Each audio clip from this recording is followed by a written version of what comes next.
은혜 받으실 말씀은 시편 1장 1절에서 6절 말씀입니다. 시편 1장 1절에서 6절 말씀을 다 같이 봉독하시겠습니다. 복 있는 사람은 악인들의 꾀를 따르지 아니하며 죄인들의 길에 서지 아니하며 오만한 자들의 자리에 앉지 아니하고 오직 야훼의 율법을 즐거워하여 그의 율법을 주야로 묵상하는도다. 그는 시냇가에 심은 나무가 철을 따라 열매를 맺으며 그 잎사귀가 마르지 아니함 같으니 그가 하는 모든 일이 다 형통하리로다. 악인들은 그렇지 아니하며 오직 바람에 나는 겨와 같도다. 그러므로 악인들은 심판을 견디지 못하며 죄인들이 의인들의 모임에 들지 못하리로다. 무릇 의인들의 길은 야훼께서 인정하시나 악인들의 길은 망하리로다. 아멘. 오늘은 복이 없는 사람은 어떤 사람인가, 거기에 대해서 알아보겠습니다. 복은 사람 따라 갑니다. 사람이 복을 따라가는 것이 아닙니다. 하나님께서 아브라함을 갈대아 우르에 보내시면서 복을 주시고 그 후손들에게도 복을 주셨습니다. 이제 하나님은 예수 믿는 사람들은 모두 다 아브라함의 자손으로서 아브라함의 복을 받게 된다고 말씀하셨습니다. 갈라디아서 3장 7절로 14절에 보면 그런즉 믿음으로 말미암은 자들은 아브라함의 자손인 줄 알지어다. 또 하나님이 이 이방을 믿음으로 말미암아 의로 정하실 것을 성경이 미리 알고 먼저 아브라함에게 복을 전하되 모든 이방이 너로 말미암아 복을 받으리라 하였느니라. 그러므로 믿음으로 말미암은 자는 믿음이 있는 아브라함과 함께 복을 받느니라. 하나님께서 아브라함에게 엄청난 복을 주셨습니다. 그 아브라함에게 준 복을 이방인들이 우리들이 믿음으로 말미암아 아브라함의 자손이 되고 그 복을 받을 수 있다고 성경은 말씀하고 있는 것입니다. 무릇 율법 행위에 속한 자들은 저주 아래에 있나니 기록된 바 누구든지 율법책에 기록된 대로 모든 일을 항상 행하지 아니하면 저주 아래에 있는 자가 된다고 말씀하셨습니다. 저주 받은 사람이 십자가에 매달려서 그 저주를 청산하는데, 예수님은 청산할 저주가 있는 것이 아니라 여러분과 나의 저주를 대신 짊어지고 십자가에서 청산하는 것입니다. 그러므로 성경 말씀에 나의 의인은 믿음으로 말미암아 살리라 그렇게 말씀했기 때문에 율법은 믿음에서 난 것이 아니라 행위에서 난 것이므로 율법을 지킴으로 복을 받겠다고 말은 안 했었습니다. 믿음으로 아브라함의 복을 받겠다고 말씀한 것입니다. 그리스도께서 우리를 위하여 저주를 받은 바 되사 율법의 저주에서 우리를 속량하였으니 기록된 바 나무에 달린 자마다 저주 아래 있는 자라 하였습니다. 이는 그리스도 예수 안에서 아브라함의 복이 이방인에게 미치게 하고 또 우리로 하여금 믿음으로 말미암아 성령의 약속을 받게 하려 합니다. 이제 예수 믿는 사람이 많으면 많을수록 아브라함의 복이 넘쳐나게 되는 것입니다. 아브라함은 엄청나게 하나님께 복받은 사람인데 아브라함의 자손이 많으면 많아질수록 아브라함의 복을 누리게 되는 것입니다. 우리 대한민국이 더 많은 동포들이 예수를 믿고 하나님을 경배하면 할수록 그들 각자가 다 아브라함의 자손으로서 복을 받기 때문에 그 복을 함께 합쳐서 나누면 굉장한 복이 되는 것입니다. 예수 그리스도를 믿으면은 우리는 아브라함의 복을 받는다고 성경의 약속했으므로 마음에 나는 복받은 사람이다, 그 생각을 늘 해야 되는 것입니다. 여러분은 복받은 사람입니다. 천국의 영생의 복은 말로 다 알 수 없고 아브라함은 이 땅에 살아있을 동안에 갈대아 우르를 떠나는 그를 보고 하나님께서 복을 주어 보낸 것처럼 여러분이 예수를 믿으면 교회 왔다 갔다 하면서 물질적인 복도 다 누리게 되는 것입니다. 그러므로 자기 스스로를 바라보면서 너 복받은 사람이다. 너희 조상 아브라함이 십자가에 매달려서 저주를 다 청산했다. 넌 저주 아래 있지 않고 아브라함의 복 안에 있다. 말로써 자기를 격려하는 것 굉장히 중요합니다. 내게 편지 오는데 보면 복받은 사람이라는 내용은 별로 없고 왜 복을 받아야 되는데 나는 안 되뇨? 설교 들을 때 보면 하나님이 반드시 복을 줄 것 같은데 나는 사업을 해도 안 되고 장사를 해도 신통치 않고 어려움이 왜 이렇게 많으냐? 많은 이유가 있습니다. 여러분, 성경에 보면은 하나님이 우리에게 영광을 주시기 전에 반드시 고난을 통하게 만들어 나가는 것입니다. 믿음을 한 번 더 확신하고 영광으로 이끌어 주시는 것입니다. 가나안 땅에 들어가기 전에 광야가 있었습니다. 요셉은 애굽의 국무총리가 되기 전에 종살이가 있었습니다. 우리가 하나님께 은총을 받기 전에 반드시 고난을 통해서 신앙을 한 번 더 다짐하고 가는 것입니다. 그러므로 하나님을 믿어서 좋은 일이 일어나야 되는데 왜 안 일어나냐? 고난을 통하거든 여러분이 여러분 자신에게 자꾸 복을 주면 되는 것입니다. 너는 예수 믿고 복받은 사람이다. 이 고난은 얼마 있지 않다가 떠나간다. 고난 뒤에 너는 하나님의 영광을 누리게 된다. 자기를 자꾸 축복해 줘야 되는 것입니다. 오늘 우리 성도들의 가장 부족한 점이 자기가 자기를 축복해 줘야 되는데 그러지 않고 자기가 자기를 탄식하고 부정적인 생각을 하도록 하고 있는 것입니다. 한번 따라 말씀해주세요. 나는 아브라함의 복을 받은 좋은 사람이다. 남이야 듣든 말든 여러분 자신이 그 말은 얼마인지 할 수 있는 것입니다. 나는 복받은 사람이다. 그러므로 복이 날 찾아와야 된다. 오늘도 여러분 복받은 사람입니다. 저도 복받은 사람으로서 여러분 같이 복받은 사람의 앞에서 설교를 하게 되니까 얼마나 복을 받았습니까?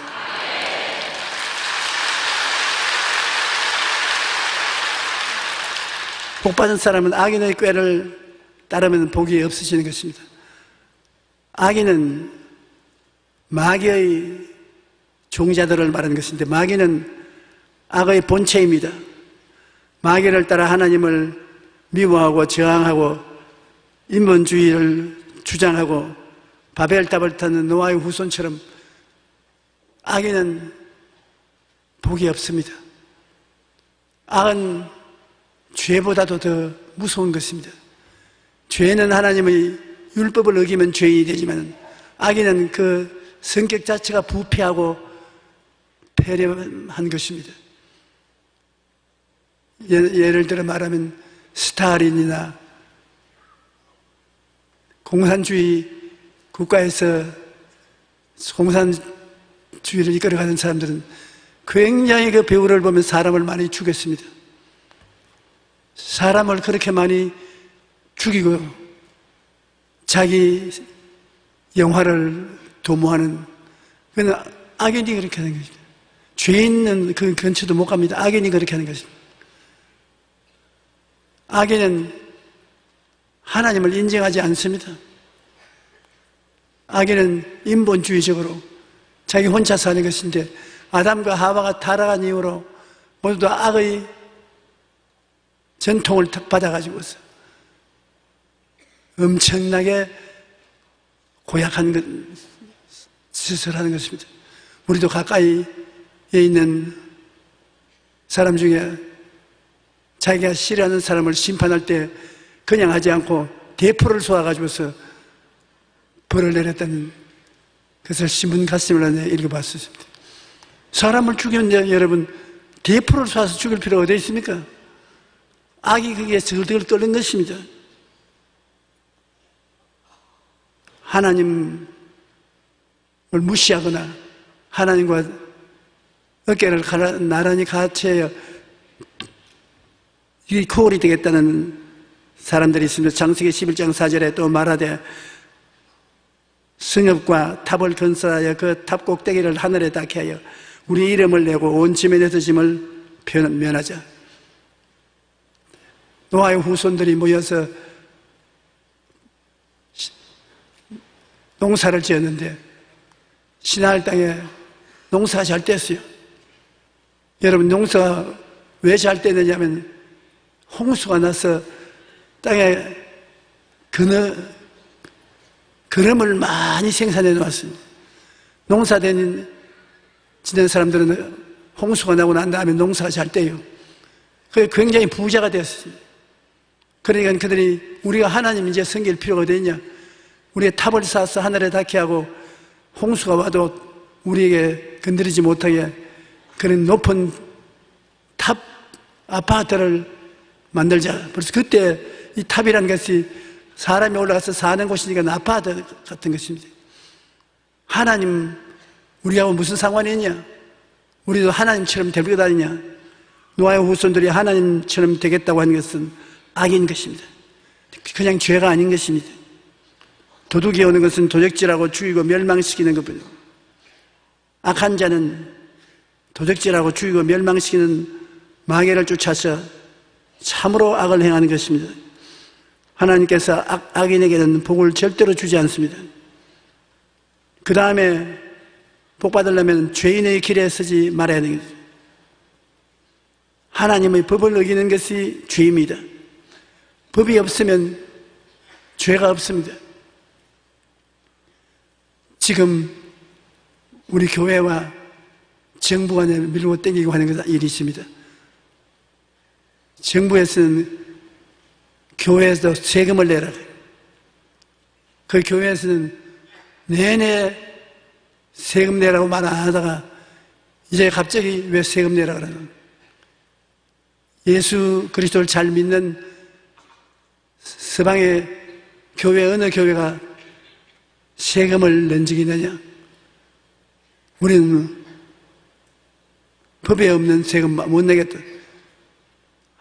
국가법에 교회는 세금을 낼지어다 하는 법조문이 없다. 물론 저는 그렇게 해도 양심의 가치가 없습니다. 저는 세금 내라 안 내라 할 것 없이 우리 교회는 세금을 내었고 또 내어 있습니다. 저도 세금 한 푼도 안 떼먹었습니다. 우리 교회 교역자들 한 푼도 세금 안 떼먹었습니다. 그런데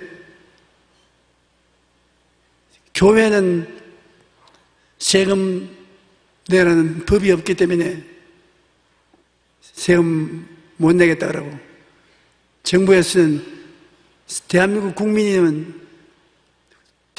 국민으로서의 세금은 공평하게 다 내야 되느냐, 법이 있든 뭐든 내라.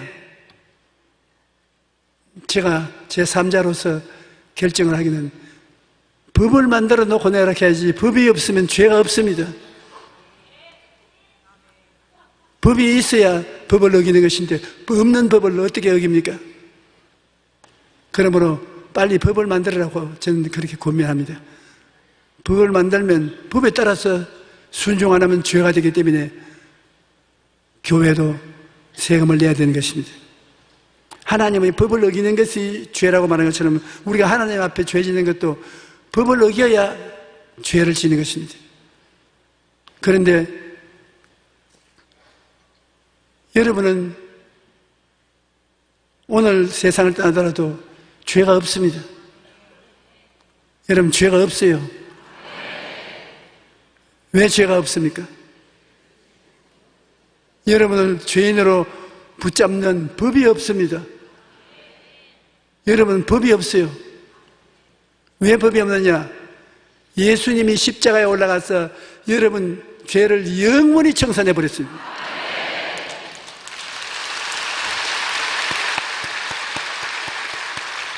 그런 심판하려고 하면 예수님이 여러분 옆에 서서 내가 다 책임졌습니다. 저 갈보리를 보십시오. 내가 피투성이가 되어서 죄를 다 갚았습니다. 그러니 죄가 없단 말입니다. 법이 청산되어 버리기 때문에. 그러므로 예수 그리스도의 구원이라는 것이 보통 구원이 아닙니다. 말로 다 할 수 없는 크신 은혜인 것입니다. 로마서 7장 7절로 8절에 보면 그런즉 우리가 무슨 말하리요? 율법이 죄냐? 그럴 수 없느니라. 율법으로 말미암지 않고는 내가 죄를 알지 못하였나니 곧 율법이 탐내지 말라 하지 아니하였다면 내가 탐심을 알지 못하였도다. 그러나 죄가 기회를 타서 계명으로 말미암아 내 속에 온갖 탐심을 이루었나니 이는 율법이 없으면 죄가 죽은 것이라. 율법이 없으면 죄가 없는 것입니다. 그러므로 마귀가 옛날 십계명을 들추어 가지고서 죄인으로 만들려고 애를 쓰고 있는 것입니다. 우리는 예수 그리스도의 은혜로 일평생의 죄가 청산되고 성령으로 말미암아 거룩하게 되어가는 과정에 있는 것입니다. 그러므로 율법과의 싸움은 거쳐야 되는 것입니다. 십계명에 하나님 앞에서 지켜야 될 것과 사람 앞에서 지켜야 될 법이 있는데 출애굽기 20장 3절로 17절에 보면 나 외에 다른 신을 두지 말라, 우상을 섬기지 말라, 하나님의 이름을 망령되이 일컫지 마라, 안식일을 거룩히 지켜라. 하나님께 대한 법입니다. 이 법을 어기면 죄인이 되죠. 내 부모를 공경하라, 살인하지 말라, 간음하지 말라, 도둑질하지 말라, 내 이웃에 거짓 증거하지 말라, 내 이웃을 탐내지 말라. 사람에 대한 율법입니다. 이것도 어기면 죄가 되지요. 구약의 십계명을 우리가 죄인이냐 죄인이 아니냐를 결정하는 도구로 사용되어 있습니다. 그런데 이 십계명이 오늘날 우리 예수 믿는 사람에게는 죄인으로 결정하는 조건이 못 됩니다. 예수님이 다 청산했다. 예수님이 우리의 제물이 되셔서 청산했기 때문에 이 십계명이 우리를 정죄해서 지옥으로 보내지 못합니다. 아담 이후 태어난 인간은 모두 심성이 부패한 죄의 종이었는데 주님께서 여러분 의인으로 만들어준 것입니다. 예수 믿고 의인이 되었다 그러는데 의인이라는 것은 뭐 보통 의인이 아닙니다. 평생의 죄를 한 번도 안 지은 상태가 의입니다. 여러분 의인으로 만들어준 예수님이. 예수님이 얼마나 값이 나기 때문에 예수님 희생을 세상 값으로 계산을 못해요. 그러므로 예수 믿으면 의롭게 되는 것은 죄를 한 번도 안 지은 사람처럼 만날 뿐 아니라 하나님 앞에 부끄럼 없이 설 수 있는 자격을 말하는 것입니다. 여러분 옷이 너덜너덜한데 그 너덜너덜한 옷을 입고 귀한 사람에게 초청을 받아서 가라 하면 부끄럽다고 못 나가지요. 우리 한 사람 한 사람은 우리 힘으로 결코 예수님 앞에 설 수 없습니다. 그러나 예수 그리스도의 이름을 가지고 의지하고 아버지 앞에 나갈 때 움츠리고 이렇게 나갈 필요가 없어요. 왜? 하나님 앞에 당당하게 설 수 있는 자격이 의로움인 것입니다. 그러므로 예수님을 모시고 있으면 하나님 앞에도 당당히 나갈 수 있고 한평생의 죄를 한 번도 안 지은 사람처럼 만들어주기 때문에 예수 이름으로 이 원수 마귀가 물러가라고. 마귀는 우리 옛날 잘못을 자꾸 덜치워내서 의롭지 못하게 만들 때 예수의 피가 우리를 덮었으므로 아무리 정죄를 해도 소용이 없는 것입니다. 나의 죄를 씻기는 예수의 피밖에 없네. 다시 정케하기도 예수의 피밖에 없네. 그리스도 신앙은 예수의 피가 가장 중요한 것입니다. 예수 피 덕분에 우리가 살고 아버지를 아버지라고 부르고 원수 마귀를 물리칠 수 있는 은혜가 되는 것입니다. 그러므로 우리는 예수님의 앞에서 악한 자의 자리에 앉지 아니하고 죄인의 길에 서지 아니하고 그 다음에는 오만한 자의 자리에 앉지 말아야 하는 것입니다. 오만한 것은 교만을 말합니다.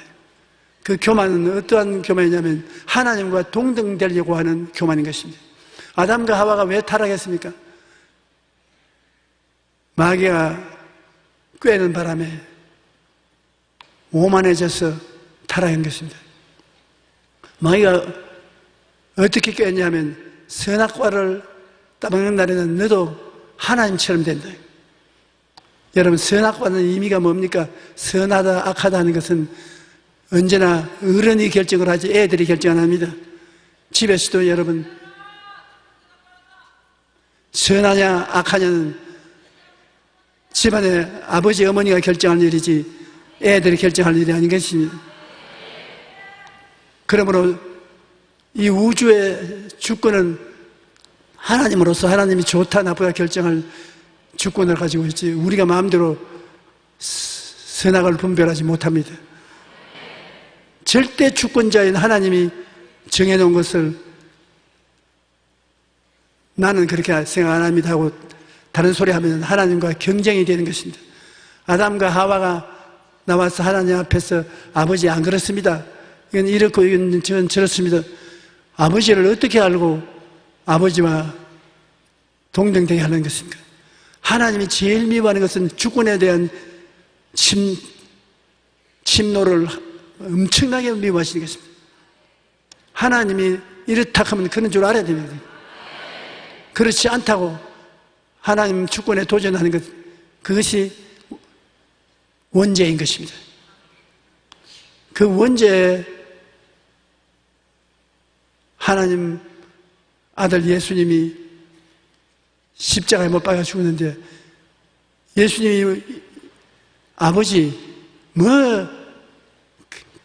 조그만 이걸 가지고 내가 와서 죽을 이유가 있습니까? 십자가에 죽을 이유가 없지 않습니까? 그렇게 말할 수 있습니다. 그래도 예수님은 하나님 아버지의 절대 주권에 한마디도 불평하지 않고 따랐던 것입니다. 그러므로 우리는 오만한 자의 자리에 앉으면 사탄이 되는 것입니다.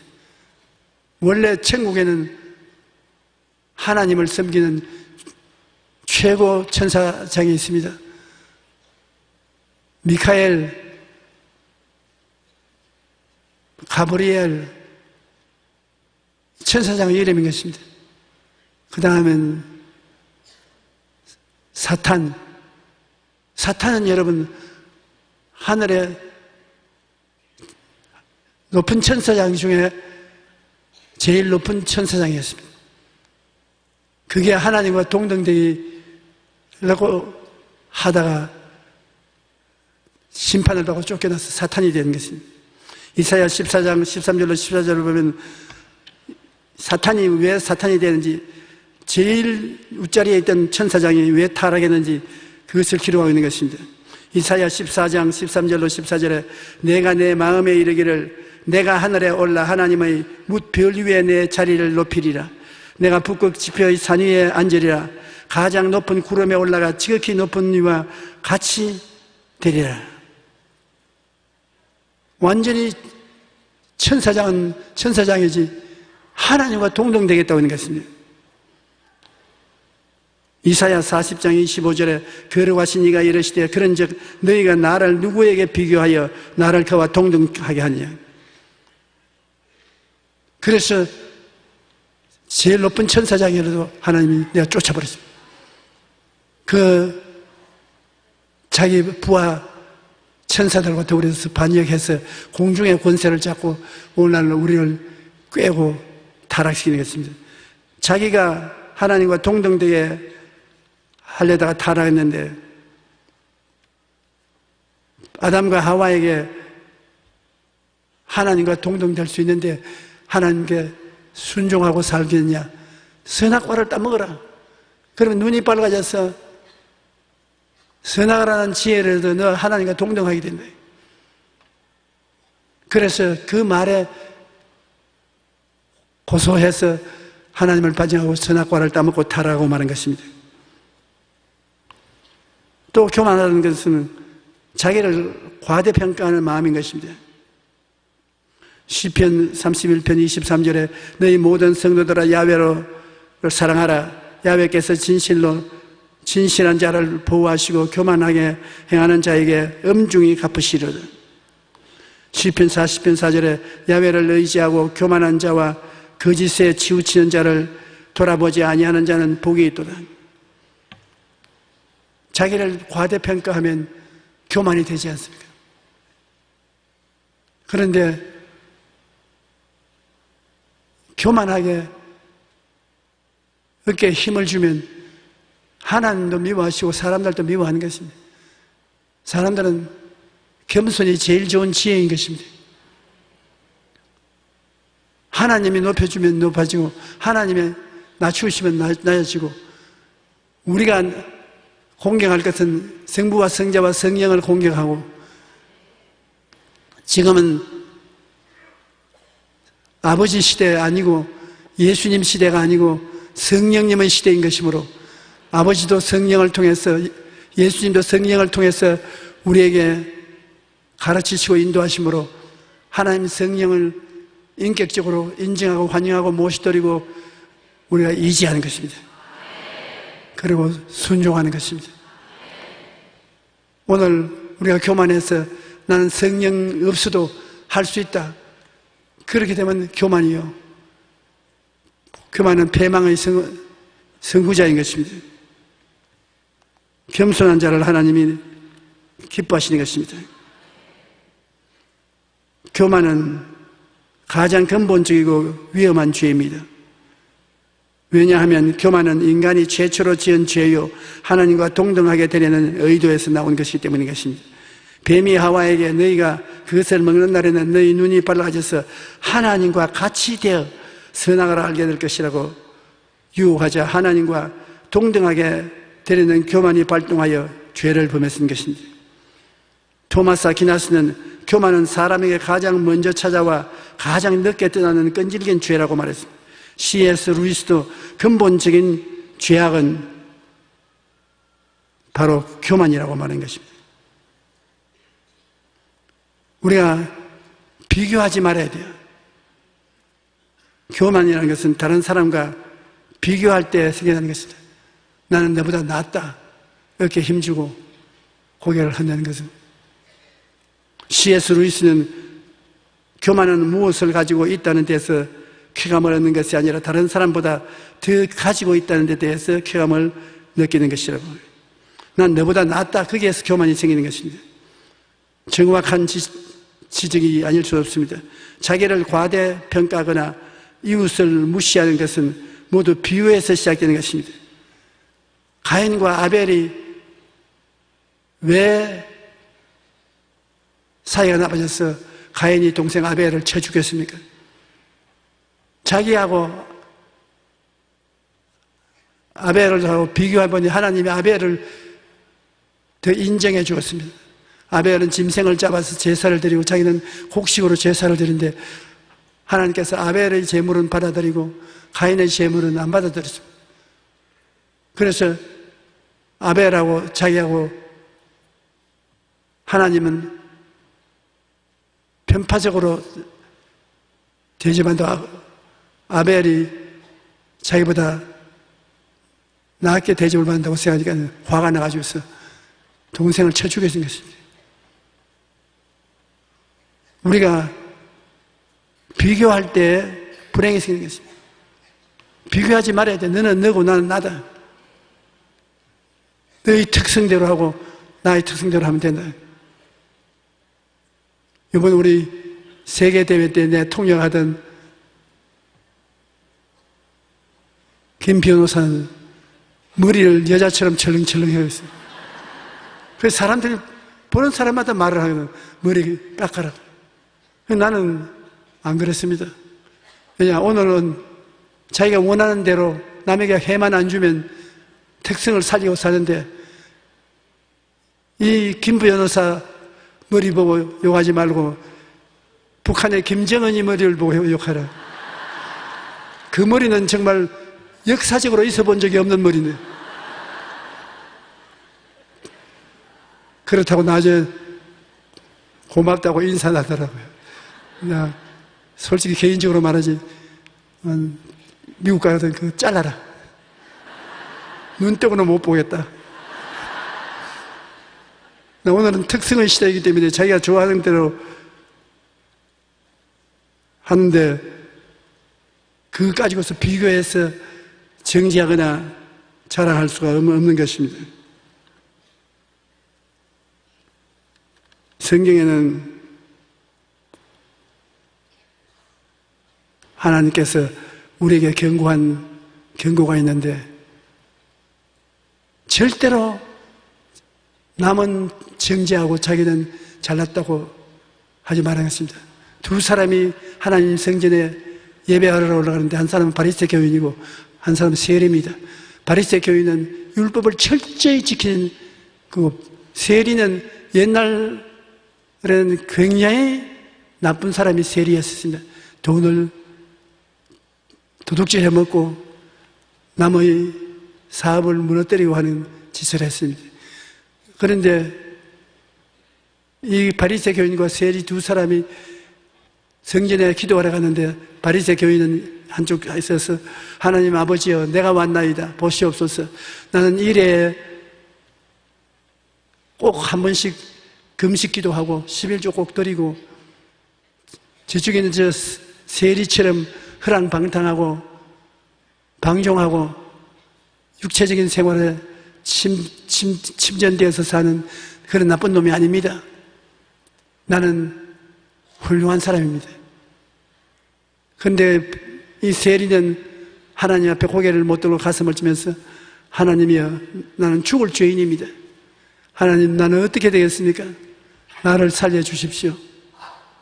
나는 나쁜 놈입니다. 그래 예수님이 물었습니다. 두 사람 중에 누가 하나님 앞에 의롭다 함을 받았겠냐? 여러분 우리가 생각해봐도 바리새 교인이 훨씬 잘했단 말입니다. 그러나 교만한 것은 끝이 없는 것은 세리하고 비교해서 자기 말을 말했습니다. 예수님께서 말씀하기를 두 사람이 기도를 하고 나가는데 이 바리새 교인은 용서를 받지 못하고 이 세리는 용서를 받고 인정을 받고 나갔다는 것입니다. 자기가 죄인인 것을 고백하면 하나님은 용서해 주신 하나님입니다. 자기가 다른 사람보다 낫다고 자랑하는 사람은 하나님이 더럽게 느끼는 것입니다. 교만은 패망의 선봉이요 거만한 마음은 넘어짐의 앞잡이가 되기 때문인 것입니다. 믿음으로 우리는 살고 인본주의로 살면 부정적인 생각과 말을 하게 되는 것입니다. 하나님께서는 첫째도 믿음, 둘째도 믿음, 셋째도 믿음을 중요하게 여기시는 것입니다. 믿음이 하나님에게는 마지막 믿음의 율법이고 생명이고 모든 것 중에 모든 것이 되는 것입니다. 여러분 예수 그리스도를 믿는 믿음이 최고의 하나님의 사랑하는 법인 것입니다. 우리는 예수 그리스도를 믿어서 엄청나게 복을 받은 것이 우리입니다. 그 십자가 보혈로 말미암아 평생의 죄가 다 청산되고 그 피로 인하여 성령을 받게 되고 저주에서 해방되고 질병에서 고침받고 사망과 음부를 극복하고 천국에 올라가게 되고 예수에게 너무나 큰 은혜를 입어서 말로 다 할 수 없습니다. 그런데 믿음으로 말미암아 하나님이 우리를 사랑해서 구원하기 때문에 이 세리와 같이 주님께 와서 회개를 자꾸 해야 되는 것입니다. 나는 잘났습니다. 저 사람보다 잘났습니다. 나는 술도 안 취하고 악한 곳에도 가지 않고 뭐 어쩌고 자기 자랑하면 주님은 딱 질색인 것입니다. 믿음으로 주님을 의지하고 살면 주님은 내 믿은 대로 될지어다.